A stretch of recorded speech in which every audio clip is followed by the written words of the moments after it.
Alright guys, so kind of important and kind of urgent. You really gotta finish your Mother Talika era saga within this week, or you won't get the bonus rewards that you get for finishing it in time. Now for the first two, for the easy and medium gem dungeon, no, for the easy and medium era saga, it'll give you a bunch of gems as the timed reward, and then on this last note, it's just a bunch of nectar. So make sure you finish it in time if you want these extra rewards. I know I do. And, this way, I've posted all 3 parts of me completing this era saga. So, that's a win.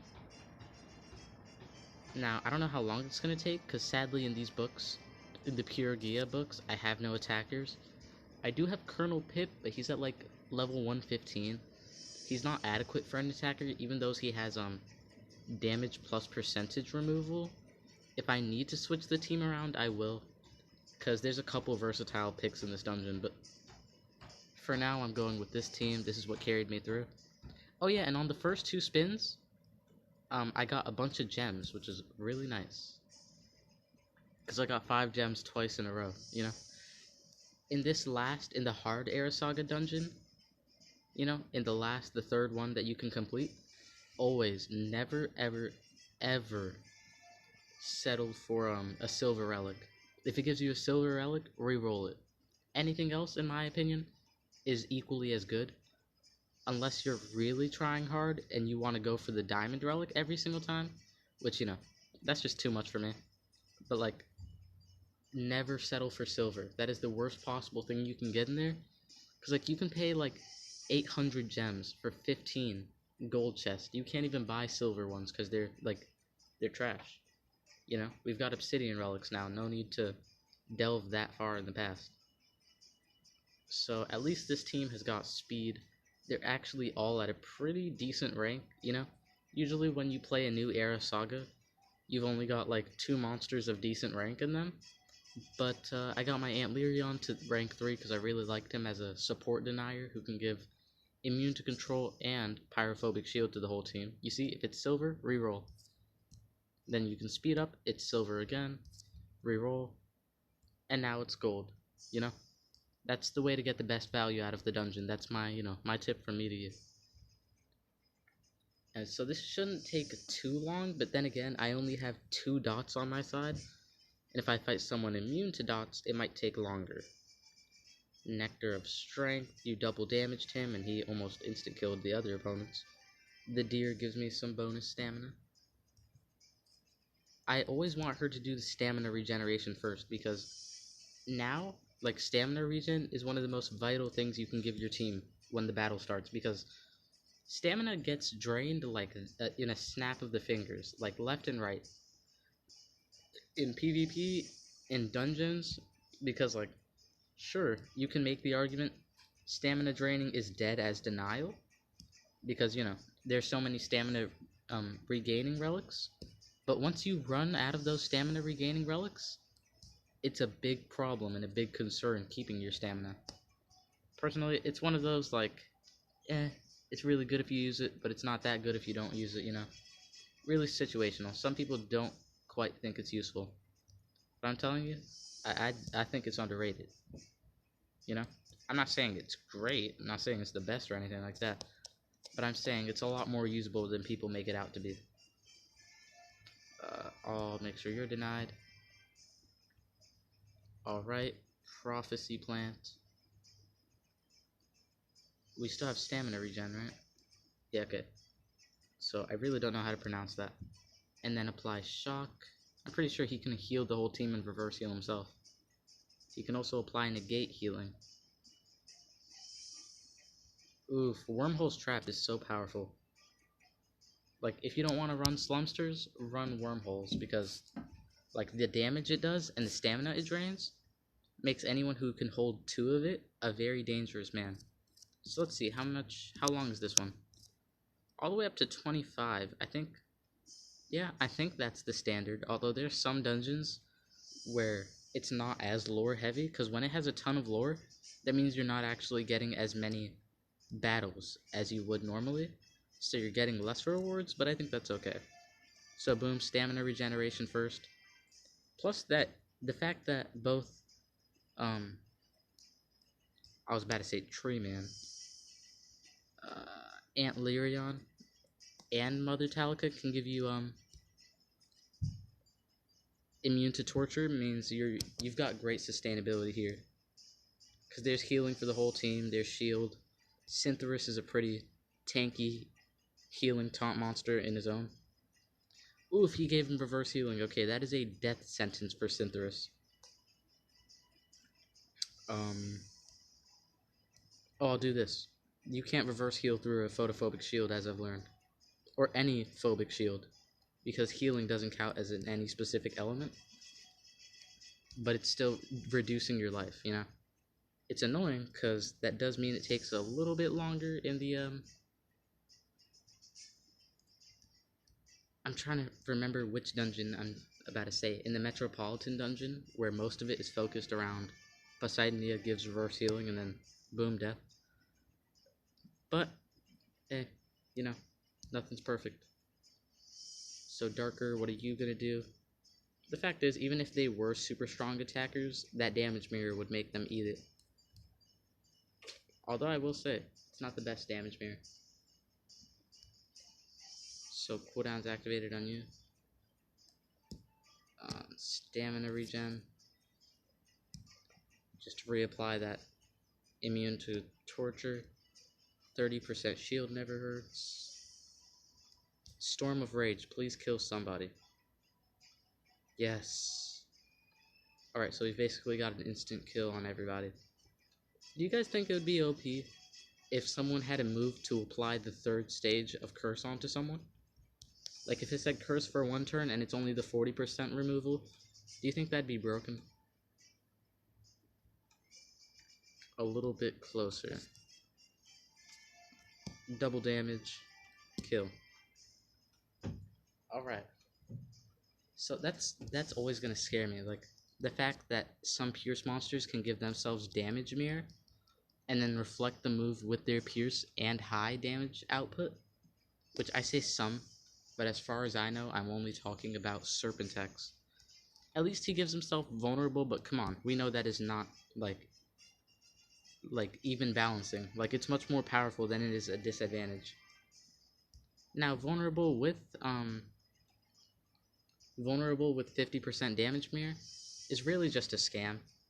They're trying to make what you should have had originally just a damage mirror, or like the way I see it, you should just have 100% damage mirror originally. So when they give you vulnerable and 50% damage mirror, you're like, oh, thank you. Now I'm taking 150 times the damage just to reflect a little bit. You know? So don't get fooled by some of these interestingly worded mechanics in this game, you know? Like I can't tell you how many relics they have in this game right now that do things contrary to the name. You know?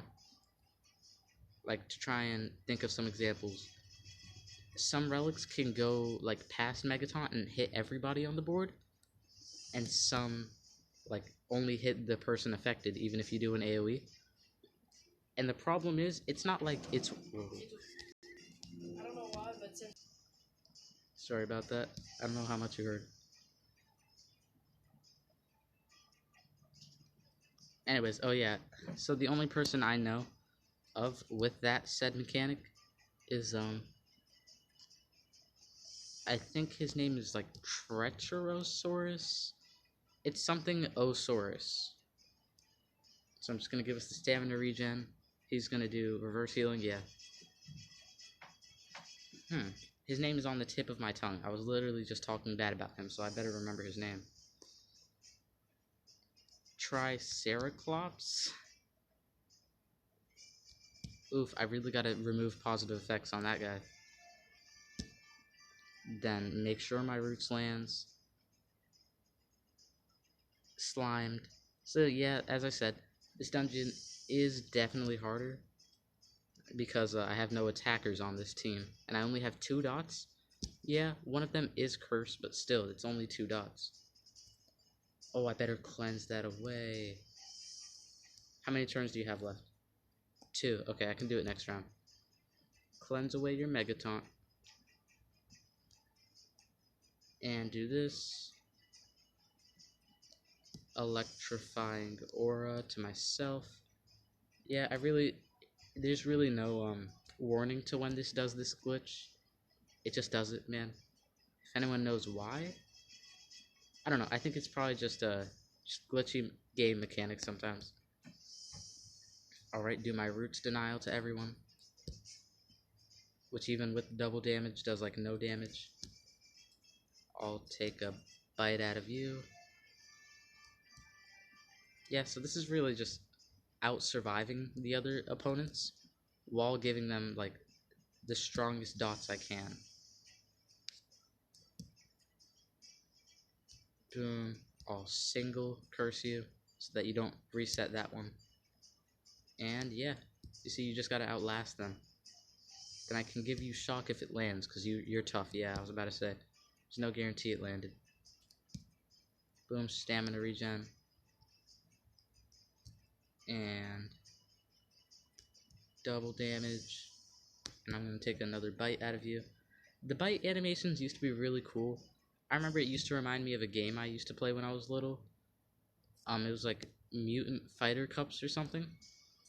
Yeah, I think it was like, yeah, that was probably the name, Mutant Fighter Cup. And every single attack would have the animation of like scratch marks and bite marks. And then back in the day, there were a good amount of epics who had the very similar animations, and I always thought it was a cool parallel. But these days, you don't see much people biting, although it is kind of weird that Hamster, otherwise known as Slumpster, does bite people. When he does his move that gives stamina regen and immune to control to all allies, the animation is a bite. So like, he's not a classy man, he'll bite you. So, you know what? I'll try this. So just so that I still kind of have a denier, but I don't need Aunt Lyrion all that much, I'll just put on Colonel Pip. And I'll run Absolute Zero, just so I can still technically kind of have a denier. But let's see if this is any quicker.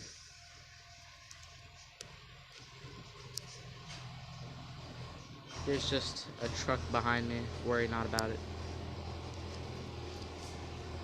And then Mega Taunt. Hit you. And then Execution. How much does that do? Okay. So Colonel Pip's power stat is really weak as of now.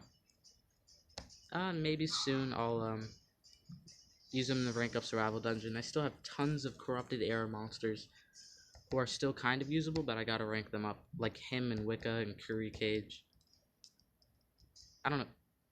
I think we all know, or remember at least if you watched Armor at that time, he always says Kurikage or something like that.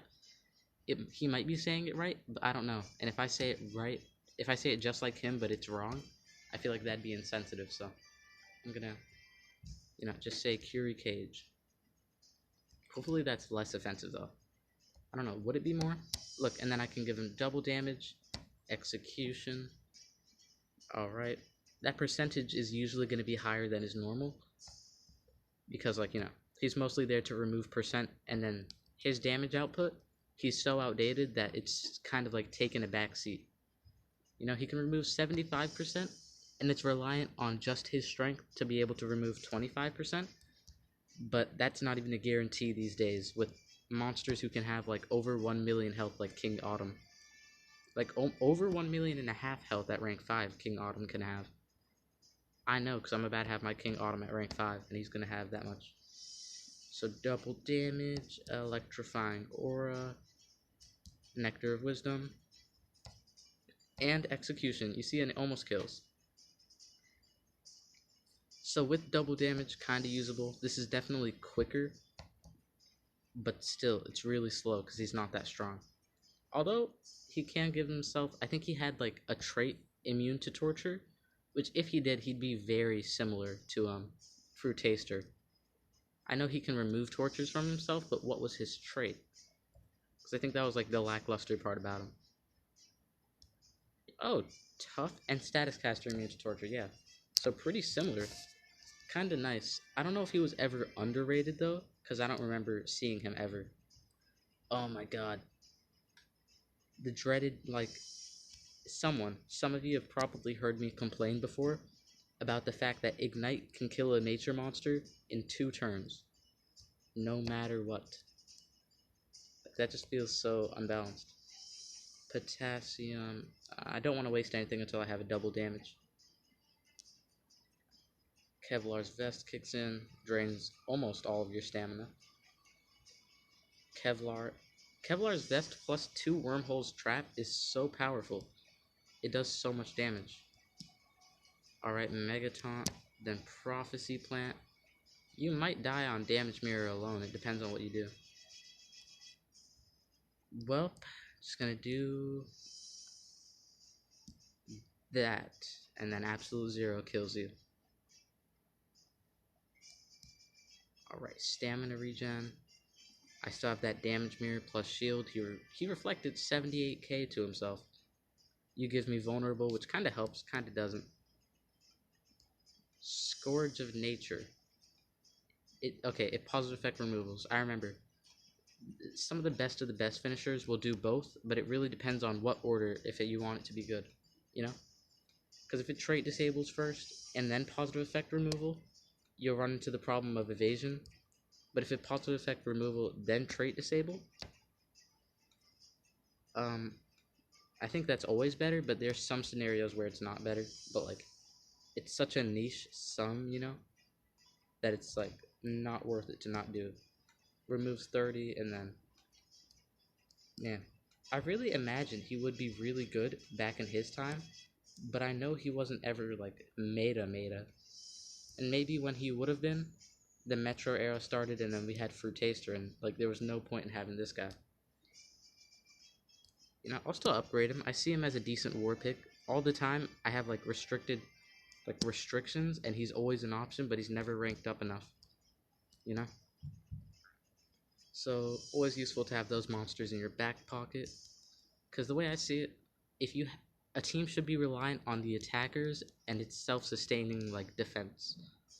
The attacker can always be slow, which is why, you know, I generally run all my attackers as 3 strength.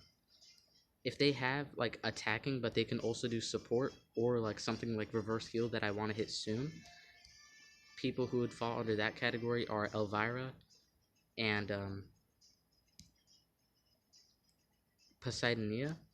People like that, yeah, I put 1 speed rune on, because I know the typical, setup for attackers that people like to use in the meta is, like, 1 speed, 2 strength. But I always go all strength. Unless they're a vampire attacker, then I give them 1 health.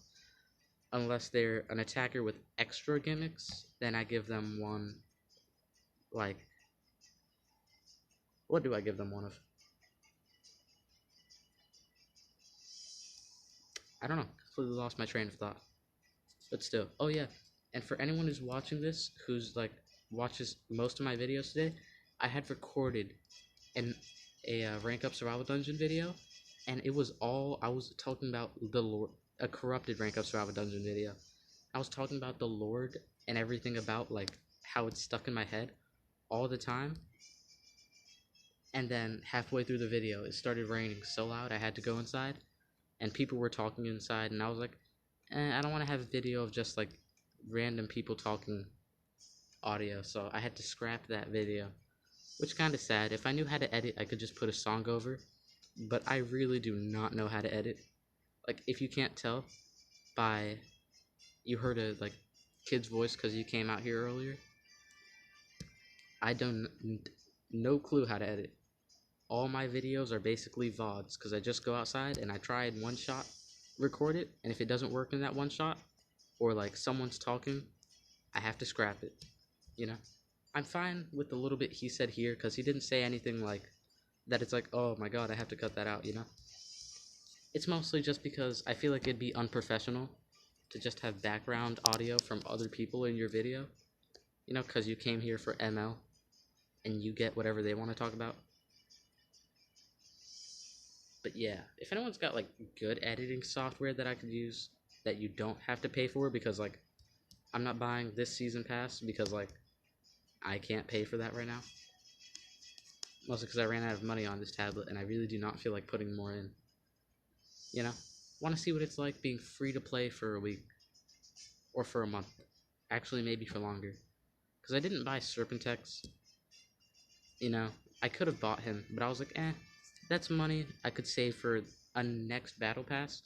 But now I want to be like more reserved because every single battle pass has had trash talents.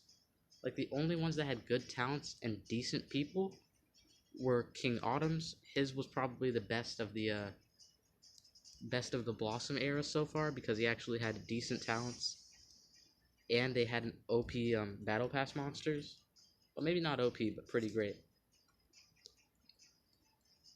And they had, and then I had Nishant the Great. You know, at least he's an absolute wrecking ball of an anticipation attacker. And then he has Nishant Spiral, which is absolutely just the best talent ever to run on King Autumn. Because turn starts, I can't tell you how many times I should have died to just like all the dots I had on me. But the only reason I lived was because I had Nishant Spiral, because it kicks in and it gives me photophobic shield. Biggest counter I've seen against it is like nanovirus beforehand, because then the photophobic shield doesn't kick in. No, I did not know you had Megaton. Just give him double damage and I'll be fine. Shock you. Although you have some self-sustained moves, that's going to be annoying to deal with. Oh, boom. Yes, Wormhole's Trap always kicks in. And then, this is actually really good. I got to kill him before his self-sustain started being a problem. Nectar of Endurance. I've healed us almost back to 90. Probably not directly 90, but it's probably somewhere close. Okay, he's always got to make sure I'm reflecting. Because if a monster is strong enough to, like, instant kill your other monsters, then with the right reflection, which you're going to see a lot of it in King Autumn, with the right reflection, you can get them to just kill themselves, because the AI is not going to hold back, you know? Like, half the time the AI sees an anticipation monster, it'll still do its ET. And when it sees, like, reverse healing on itself, it'll still do healing, you know? AI is just never going to be that bright, which is a good and a bad thing. That doesn't make this game not a challenge, because, like, if the AI has strong enough moves, it's going to be a challenge regardless. But hey, you know, I'm not complaining. Electric Aura, Regen, 30, and then Wormhole's Trap kills you. Oh, it doesn't. Almost. Then I have Heal. That's one thing, though, that I like that Mother Talika has, that I compare her a lot to a Master Goldfield, that Master Goldfield doesn't have, because she can actually heal and give a bit of shield. So she can actually be like a self-sustainability support. But then Master Goldfield just gives like stamina and then the double damage and stuff. But, you know, I think she's just great all around. She is someone you can just plop into a good amount of teams and you'll get good use out of her. So cooldowns are activated on you. That's very unfortunate, because your status caster, like, damage mirror only lasts one turn. Oh, you guys are tanky. Well, your friend is tanky anyways. Really don't get why they would be in any book. I don't see how they would be. They're just skeletons, but hey, you know, that's just how it is. Shield, cooldown still need to be reset. Or I'm still activated. Guillotined is very heavy, plus 30% removal. I think I might just do a poll on the wiki to decide, like, which corrupted arrow monster I need to rank up next. You know? Because I feel like sometimes there's more viability in attackers than there are Megataunt monsters. Because the Megataunt monster just won't last long no matter what, you know? Once that health stat is outdated, it'll get one shot by, like, the newest OP monster with the correct elemental advantage. Double damage and execution. Doesn't do much to the Grave Digger, the Undertaker, which I really can't tell if it's a reference to the WWE's Undertaker or if it's just an Undertaker, you know? Because the design looks pretty similar. But then again, like, an Undertaker is an actual profession. Like, it's not something they invented. Guillotine. And two legendaries and an epic monster. This should be no problem. They're mega stunned. Fructose lover, just kill you. Surprised none of them were immune to stun, but that's just... Immune to stun is very common amongst the mythicals. At least up until this era.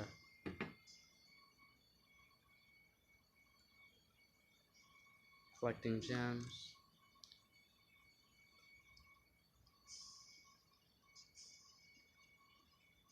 Okay, now it's Werebolt.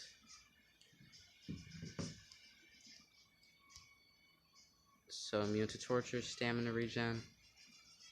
Boom, do that, do this.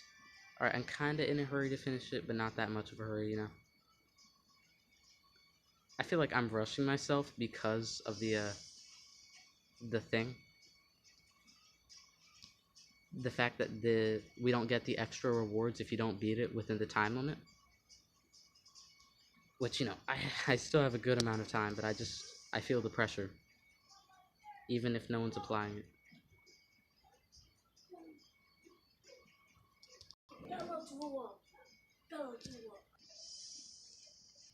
Alright, ooh, that's gonna reflect like 50%, so oh, that was 100%? 100% damage mirrors are very rare as status casters. In fact, they had a 100% damage mirror for King Autumn, and they nerfed it because they were like, no, that is way too strong. So they switched it from going from 50 to 25 to... No, 50 to 100 to 100 to 50. What? No, okay, I'm tripping. They switched it from 50% to 100%, all the way down to 25% to 50%. So, although they did make it so that it's a 50% damage mirror trait to your whole team, it feels a bit too broken to me, I'll be honest. Like, with that much damage mirror, there's not much hope of killing the enemies, for free-to-play people at least. Which, I do consider myself free-to-play. I've gotten the past few Legends Pass things because I got a gift card and I was like, you know what? I never put money into this game. Let me put, like, all my gift cards into this game. And then I did, and then I got, like, a couple months worth of, like, Legends Pass. Like, ever since the Doomsday era started, I got everything except for the Queen Zara one and except for this one. Even the Nishant one, which, you know, Nishant is not a popular monster, but I get a lot of use out of him. I think he's fun. And kill. Now we have a War Master to face. Nectar of Endurance. Energy Volt Ball. 50% damage mirror. I'll be honest, no idea what that Necromancer does. So I hope it's not like denial or anything. Alright, poison to all. Let's see what you do. Oh, does he have a status caster immune to possession and corruption? Because I think that's what that is, right?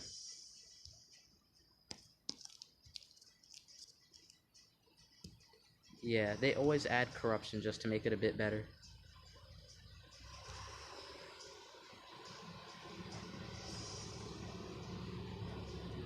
So, Synthras, Energy Volt Ball, Built to Astonish, Nectar of Wisdom, and yeah, Energy Volt Ball. Although it's Thunder on Thunder, so I'm not reflecting as much as I could be. But then again, maybe that's for the better, maybe it's for worse. Nectar of Endurance, Energy Volt Ball. Oh, finally Wormhole's Trap kicks in and kills. Alright, double damage, and I think he can finish them off with a guillotine or execution. So yeah, I got all the bonus rewards, and now I've completed Talika's era saga all the way through, even to the hard part. and I've gotten Mother Talika's harp. So, hope you enjoyed the video. If you did, leave a like, comment, subscribe to join the crab army. We have just reached 50 Omni-Crabs, which means subscribers, and I can't wait to see what milestone we can reach next. Thank you all so much for watching, and that's about it for this video. Your favorite Omni-Crab, signing out.